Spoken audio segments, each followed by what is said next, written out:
Halo, selamat sore. Perkenalkan, saya dengan Akbar Lahadi dari mahasiswa kampus UPPJ UT Jakarta dengan nomor induk mahasiswa di 0545937782 dengan saya di Prodi Sistem Informasi. Kali ini saya akan membawakan tentang pengerjaan tuton ketiga dari mata kuliah pengantar Sains Data, yaitu sebagai berikut, yang dimana buatlah visualisasi data multivariat menggunakan scatter plot variabel X, LDL, dan HDL terhadap Y. Kemudian tentukan mode pertemuan regresi linear secara simultan dan parsial. Ketiga, berikan ulasan tentang mode tersebut. Oke, kita langsung saja ya untuk memulai simulasinya di aplikasi RStudio.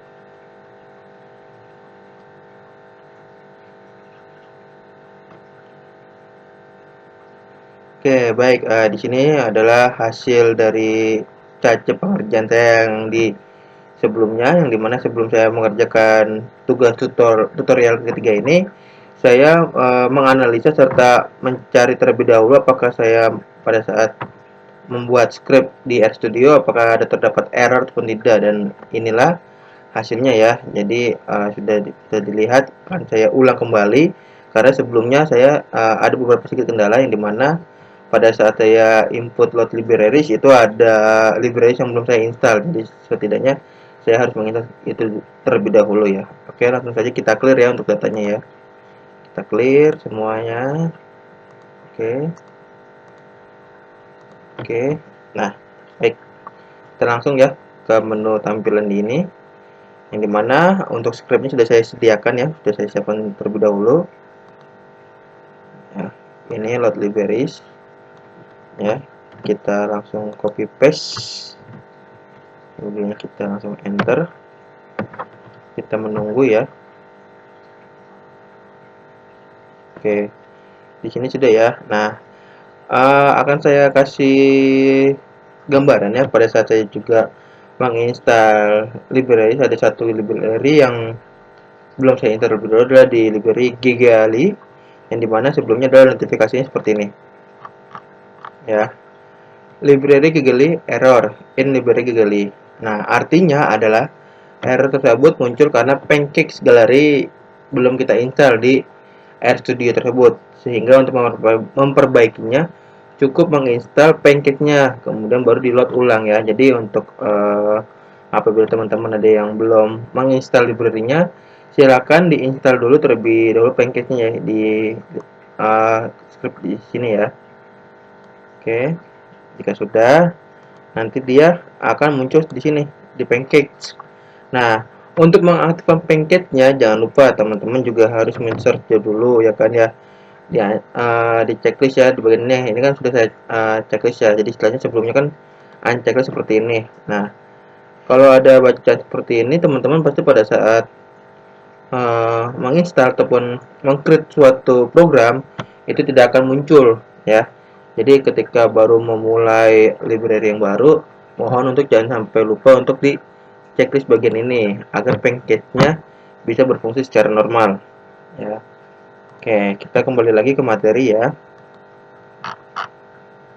Buatlah visualisasi data multivarian menggunakan scatter plot variabel X, LDL, dan HDL terhadap Y. Baik, sebelumnya kita panggil terlebih dahulu untuk data file yang sudah kita download sebelumnya ya. Di sini ya, ini data file sudah saya download, yang dimana data file itu sesuai dengan penempatannya ya di sini ya. Jadi tinggal klik dua kali. Nah, di sini teman-teman bisa mengcopy untuk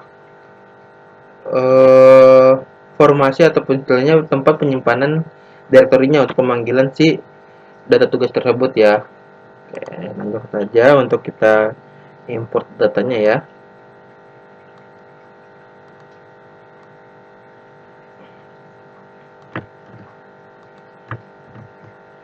Oke, kalau sudah kita enter. Nah, di sini sudah terlihat ya, datanya sudah masuk ya. Dan ini juga sudah masuk untuk variabelnya ya. Akan tapi untuk lebih mempermudah kita dan memastikan kembali apakah data yang sudah kita upload ini sudah ke import atau tidak, kita bisa mengeceknya dengan script kode sebagai berikut ya di head data ya.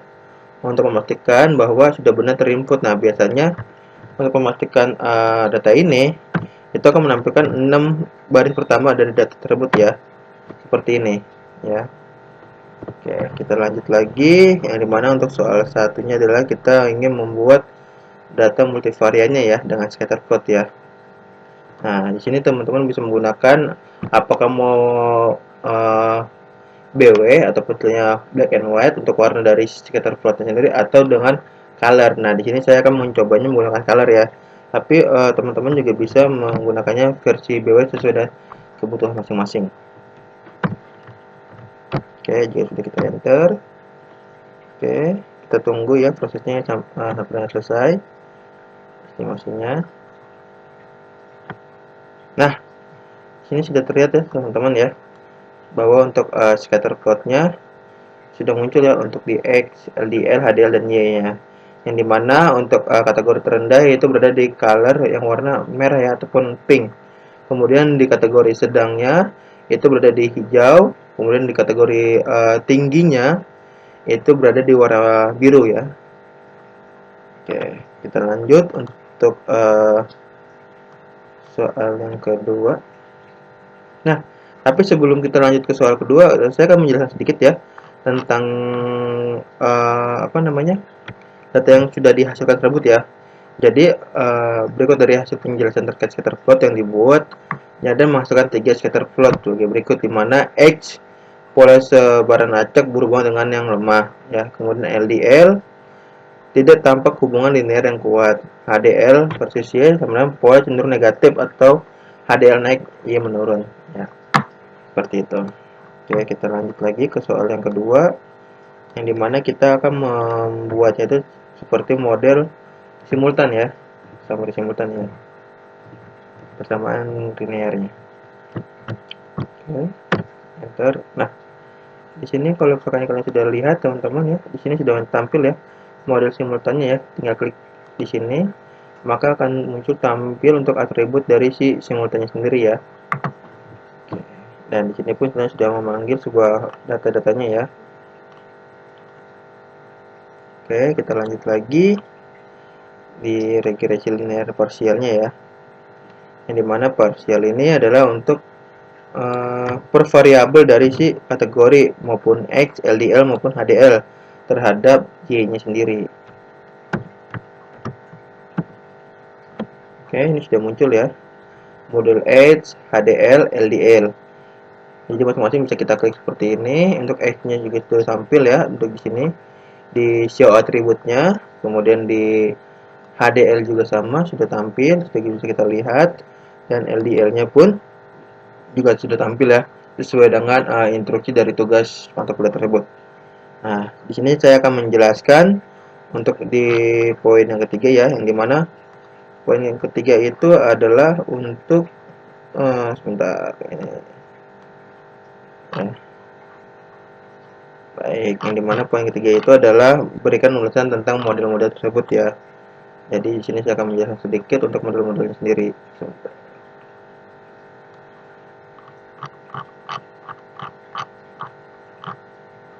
Nah, di sini akan saya jelaskan ya.